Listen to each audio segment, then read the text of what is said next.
Hello students, I am Shubhangi Jain from M International School Nayagaon, Kota. Today we will start chapter number 10 of your SST portion, that is environmental pollution.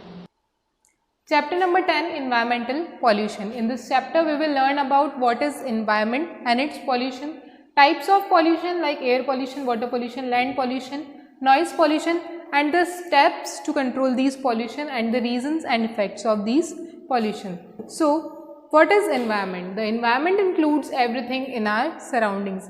हर वो चीज़ जो हमारे surrounding में include होती है उसी को हम क्या कंसीडर करते हैं? Environment. Living as well as non living, all things are considered as environment. Air, water, soil, plants, animals, humans, they are all of the part of environment. The environment plays a very important role in our lives. environment का हमारी life में बहुत important role play है. Human beings use the environment for different activities. Human beings हमारे environment को अलग अलग activities के लिए use करते हैं और इनमें से कई ऐसी activities होती हैं जो हमारे environment को क्या करती हैं? Pollute करती हैं. In order to grow crops, humans have been clearing forests and grasslands. Crop cultivation के लिए ह्यूमंस क्या करते हैं? फॉरेस्ट और ग्रासलैंड्स को क्लियर करते हैं यानी डिफॉरेस्टेशन करते हैं. We have also been burning fossil fuels such as coal and using petroleum and its products indiscriminately. और हम इन्वायरमेंट से जो हमें कई प्रोडक्ट्स मिलते हैं जैसे कि fossil fuels, coal and petroleum, इनको भी हम यूज़ कर रहे हैं और यूज़ कैसे कर रहे हैं? इनडिस्क्रिमिनेटली यानी recklessly. Not only this, various industries and factories have been set up by us to produce a variety of things such as soaps, clothes, plastics and fertilizers. हम ऐसी इंडस्ट्रीज बना रहे हैं, डेवलप कर रहे हैं जिनमें क्या बनता है? सोप्स, क्लोथ्स और प्लास्टिक्स और फर्टिलाइजर्स. ये सब चीज़ें क्या करती है? हमारे इन्वायरमेंट को हार्म करती है. All of these and many more such activities have ended up damaging the environment in number of ways. और ये सब क्या कर रही हैं? हमारे इन्वायरमेंट को डैमेज कर रही हैं. To pollute means to make something impure or dirty. Pollute means किसी भी चीज़ को impure और dirty banana. Environmental pollution can be defined as, अब environmental pollution क्या होता है? Contamination of the environment by adding harmful substances to it. हमारे environment में कुछ ऐसे substances को include करके और हमारे environment को क्या करना? harm करना, उसको contaminate करना, impure करना. The substance which pollute the environment are called as pollutants. और ऐसे ही substance जो हमारे environment में include किए जाते हैं उसको pollute करने के लिए उन्हीं को हम क्या बोलते हैं? Pollutants. Rise in population, urbanization and industrialization. Pollution के क्या रीजंस हैं? कौन कौन सी ऐसे रीजंस हैं जिनकी वजह से पॉल्यूशन अकर होता है? कि पॉपुलेशन बढ़ रही है, धीरे धीरे अर्बनाइजेशन हो रहा है यानी शहर बन रहे हैं और इंडस्ट्रीज डेवलप होती जा रही है और इसी की वजह से क्या हो रहा है? हमारा पॉल्यूशन बढ़ रहा है. Environmental pollution can be divided into 4 categories. हमने 4 कैटेगरीज में एनवायरमेंटल पोल्यूशन को डिवाइड किया है. First one is air pollution, water pollution, land pollution and noise pollution. So one by one we will learn about these pollution, their causes, their effects and steps to control these pollutions. So first one is air pollution. As the name suggests, air को pollute करना is the air pollution. When harmful gases, smoke and other particles mix with the air, जब हमारी pure air के साथ harmful gases और smoke mix होते हैं तो क्या होता है? It causes air pollution. Breathing in such air can cause number of health problems. और इस तरह की polluted air को breathe करने से हमें क्या होती है? हेल्थ प्रॉब्लम्स होती हैं. क्या रीजंस हैं जिनकी वजह से एयर पॉल्यूशन होता है?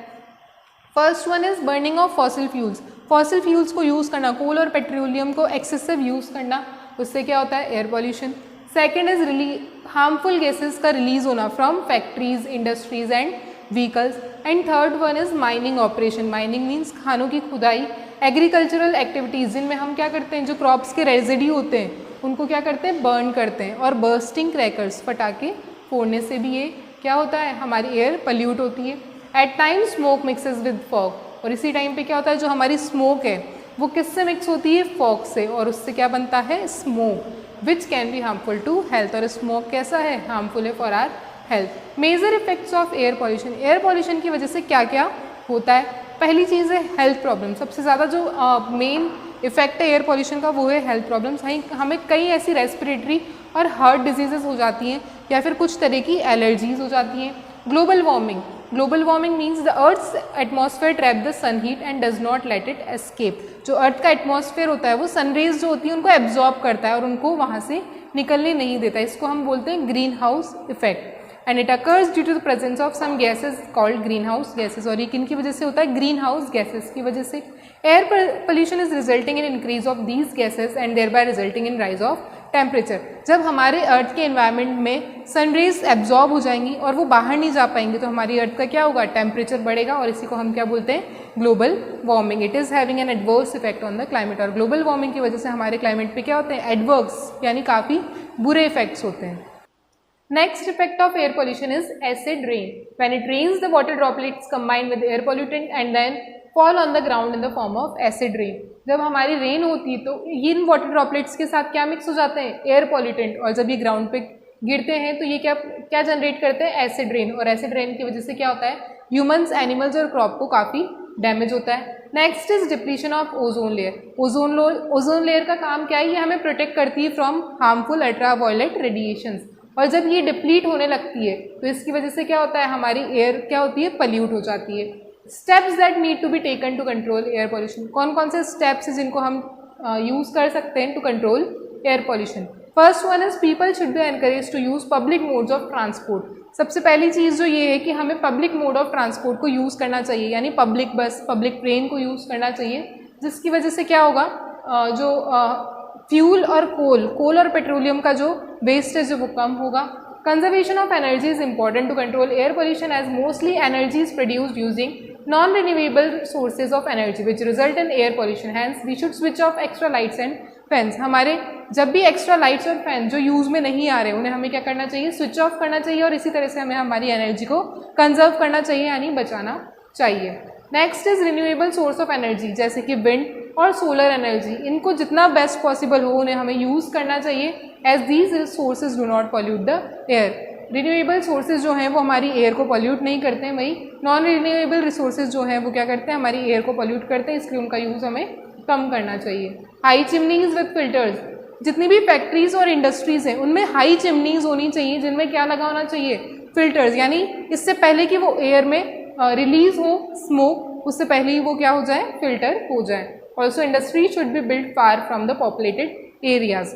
जो हमारे लोकल एरियाज है, रेजिडेंशियल एरियाज, उनसे दूर जाकर हमारी इंडस्ट्रीज़ का सेटअप होना चाहिए। रिफॉरेस्टेशन मीन्स फिर से जो हमारे प्लांट्स है, फॉरेस्ट है, उनको रीस्टोर करना। So reforestation can greatly help reduce and control pollution. Reforestation implies restoring the forests that once existed but were cleared at some point of time. In the past we have cleared our forest, और उन्हीं को फिर से forest को cultivate करना, यानी उनको बनाना, उनको रीस्टोर करना, यही क्या है, रीफॉरेस्टेशन। और इसकी वजह से क्या होगा, हम रिड्यूस कर सकते हैं और काफ़ी हद तक हमारे एयर पोल्यूशन को कंट्रोल भी कर सकते हैं। Now next one is water pollution. Water pollution क्या होता है, water gets polluted when harmful substances such as waste from industry और गार्बेज मिक्स विद इट। हमारा वाटर कब पोल्यूट होता है, जब हमारी इंडस्ट्रीज से बहुत सारा वेस्ट और गार्बेज जैसे हार्मफुल सब्सटेंसेस क्या होते हैं, किसमें मिक्स कर दिए जाते हैं, वाटर में। Various types of pollutants enter water through sewage. अब ये वाटर में कहाँ से पास मूव करते हैं, through sewage, industrial and farm waste. These pollutants harm the plant and animal life and make water unfit for us as well. और इन्हीं pollutant की वजह से जो प्लांट और एनिमल लाइफ है वो बहुत ज़्यादा हार्म होती है और हमें यानी कि ह्यूमंस को भी अनफिट वाटर मिलता है for drinking. It can not be use either for cooking और फॉर ड्रिंकिंग। और इस वाटर को हम यूज़ नहीं कर सकते हैं किसी भी पर्पज़ के लिए। So what are the causes, release of factory waste. जब फैक्ट्री का वेस्ट जो होता है वो वाटर बॉडीज़ में पास कर दिया जाता है, रिलीज कर दिया जाता है, तो उसकी वजह से हार्मफुल केमिकल्स किस में मिक्स हो जाते हैं, वाटर में। नेक्स्ट, एसिड रेन की वजह से भी हमारा वाटर क्या होता है, पल्यूट होता है, क्योंकि ऐसे हार्मफुल पॉल्यूटिंग वाटर बॉडीज़ में क्या जाके इंक्लूड हो जाते हैं। Dumping of garbage and untreated sewage into reverse. हम हमारा गार्बेज किस में थ्रू आउट करते हैं, in the reverse. Leakage of oil from oil tankers into oceans. बड़े बड़े ओशंस में ऑयल टैंक्स लीक हो जाते हैं, उसकी वजह से भी क्या होता है, वाटर पल्यूट होता है। Over use of chemical and fertilisers in farming. Farming में हम बहुत ज़्यादा केमिकल और फर्टिलाइजर्स यूज़ करते हैं जो एट द एंड किस में मिक्स होते हैं, in the water. Water pollution can cause many waterborne diseases. और इसकी वजह से बहुत सारी वाटरबॉर्न डिजीजेज हो जाती हैं, जैसे कि cholera, typhoid, dysentery, jaundice. Polluted water can also damage crops and aquatic plants. और इसकी वजह से ह्यूमन लाइफ ही नहीं, एनिमल लाइफ और प्लांट लाइफ भी अफेक्ट होती है। When animals drink polluted water they can fall sick. जब एनिमल्स पॉल्यूटेड वाटर को ड्रिंक करते हैं तो उनकी दे कैन फॉल सिक और even sometimes they can die. It can cause harm to fish और other marine life as well. और fishes और अदर मैरीन लाइफ की भी इससे इफेक्ट होती है। ना ऐसे कौन कौन से स्टेप्स जिनको लेकर हम वाटर पॉल्यूशन को कंट्रोल कर सकते हैं। तो first one is waste from factories and industry should be treated before releasing in the water bodies. इससे पहले कि हम हमारा इंडस्ट्री वेस्ट जो है, फैक्ट्री वेस्ट जो है, उसको वाटर बॉडीज में रिलीज करें, उससे पहले उसको क्या करना चाहिए, ट्रीट करना चाहिए, यानी फिल्टर करना चाहिए। Sewage treatment plant should be made and sewage should be release only after having been treated in the plant. और इसी तरह से सीवेज को भी इससे पहले कि वाटर बॉडीज में रिलीज किया जाए, पहले ही उसे ट्रीट करना चाहिए। Judicious use of pesticide should be encourage among the farming community. Excessive use जो होता है फार्मिंग एक्टिविटीज में पेस्टिसाइड्स का, उसको कंट्रोल करके जुडिशियस यूज करना चाहिए, यानी जितनी नीड है उतना यूज करना चाहिए। They should be educated about the benefits of using organic farming. और हमें फार्मर्स को अवेयर करना चाहिए कि instead of using chemical and fertilisers, हमें क्या यूज करना चाहिए, ऑर्गेनिक फार्मिंग को अपनी प्रॉपर एक्टिविटी में लेकर आना चाहिए। Now the third type of pollution is land pollution.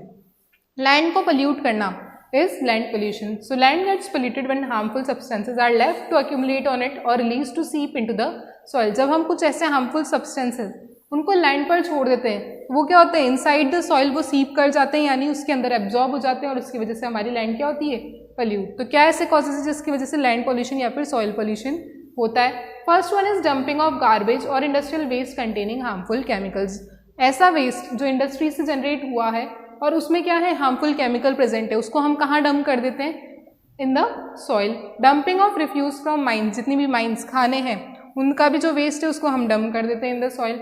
Over use of pesticides and fertilisers, pesticides और फर्टिलाइजर्स का भी ओवर यूज, इन सबसे क्या होता है हमारा land pollution. It affect the fertility of soil, इसकी वजह से हमारी जो सॉइल की फर्टिलिटी है वो क्या होती है, कम होती है, यानी हमारी सॉइल लेस फर्टाइल हो जाती है। It affects the growth of plants, और उसकी वजह से प्लांट्स की ग्रोथ अफेक्ट होती है। It also harm the organism living in the soil, और ऐसे ऑर्गेनिज्म जो सॉइल पे लिव करते हैं उनको भी हार्म इफेक्ट्स होते हैं। ऐसे कौन से स्टेप्स हैं जिनकी वजह से हम लैंड पोल्यूशन को रिड्यूस कर सकते हैं? तो first one is all the waste such as glass, paper, plastic which can be recycled should be sent for recycling. ऐसा वेस्ट जिसको हम रिसाइकल कर सकते हैं उसको हमें पहले रिसाइकलिंग के लिए यूज करना चाहिए। Organic waste can be use to make manure और बायोगैस। मैन्योर और बायोगैस बनाने के लिए हमें ऑर्गेनिक वेस्ट को यूज करना चाहिए instead of using chemical and fertilizers. Manure means खाद। Excessive use of fertilizers and pesticides should be discourage, क्योंकि पेस्टिसाइड्स और फर्टिलाइजर्स की वजह से हमारी सॉइल की फर्टिलिटी खराब होती है, तो इसलिए हमें इनका यूज कम करना चाहिए। Next is noise pollution. Noise pollution means any unpleasant and excessive sound is called noise. ऐसा साउंड जो आप बियर नहीं कर सकते हैं, वो आपकी टॉलरेंस लेवल से बाहर जा रहा है, एक्सेसिव, जो आपके लिए अनप्लीजेंट है, उसे हम क्या बोलते हैं, noise. Normal level of sound is comfortable. Normal level जो साउंड होता है वो आप कंफर्टेबली सुन सकते हैं, लेकिन जब वो एक्सेस में होता है तो वो क्या होता है, अनडिजायर्ड, और उसी को हम क्या बोलते हैं, नॉइस। और उसको हम क्या नहीं कर सकते, टॉलरेट नहीं कर सकते, ना ही ह्यूमंस, ना ही एनिमल्स और ना ही प्लांट्स। और इसी की वजह से क्या होता है, noise pollution in the environment. For example loud music and blowing horns of vehicles. जब लाउड म्यूजिक प्ले किया जाता है या फिर व्हीकल्स के हॉर्न एक्सेसिवली हॉर्न किए जाते हैं, तो उसकी वजह से क्या होता है, नॉइस पोल्यूशन। कौन कौन से ऐसे सोर्सेज हैं जिनकी वजह से नॉइस पोल्यूशन होता है? First one is aeroplanes and horns of vehicles. Horns of vehicles और एरोप्लेन्स की वजह से नॉइस पोल्यूशन होता है। Second is using loud speakers and playing loud music. Third is machine used in factories and industries. बड़ी बड़ी machines use की जाती हैं और उसकी वजह से क्या होता है, noise pollution. And bursting of fire crackers. Festivals पे हम क्रैकर्स बर्स्ट करते हैं, उसकी वजह से भी क्या होता है, noise pollution. Noise pollution can lead to loss of hearing. Noise pollution की वजह से क्या हो सकता है, आपकी हियरिंग कैपेसिटी ख़त्म या फिर कम हो सकती है। स्ट्रेस लेवल बढ़ सकता है, आपका टेम्परामेंट जो है वो आप लूज़ कर सकते हैं, और लैक ऑफ स्लीप और इरिटेशन जैसी प्रॉब्लम्स आपको होने लगती हैं। It disturbs birds, animals and plants as well. Sudden increase in noise can lead to serious health problem, specially to heart and blood pressure. ऐसे पेशेंट्स जिनको हार्ट और blood pressure की प्रॉब्लम रहती है, उनके लिए sudden increase in noise can create a problem. So कौन कौन से ऐसे स्टेप्स हैं जिनके थ्रू हम नॉइस पॉल्यूशन को कंट्रोल कर सकते हैं? First one is proper maintenance of vehicles and machinery. आपकी जो मशीनरी और व्हीकल है आप उनको प्रॉपरली मेंटेन करें, यानी रेगुलरली उनकी सर्विस करवाते रहें, जिसकी वजह से जो नॉइस है वो ना हो इन्वायरमेंट में। Control over loud horn blowing by drivers. Drivers जो ओवर लाउड हॉर्न ब्लो करते हैं उनके ऊपर कुछ पेनल्टीज़ होनी चाहिए, जिसकी वजह से हम क्या कर सकते हैं, कंट्रोल कर सकते हैं नॉइस पॉल्यूशन को। Industries when noise level is high should be far away from polluted areas, or such machines should be kept in soundproof rooms. तो जितनी भी इंडस्ट्रीज़ है जिनमें बड़ी बड़ी मशीन्स यूज़ होती है जिनसे एक्सेसिव साउंड निकलता है, तो उनको साउंड प्रूफ रूम्स में और हमारे रेजिडेंशियल एरिया से दूर लोकेट करना चाहिए।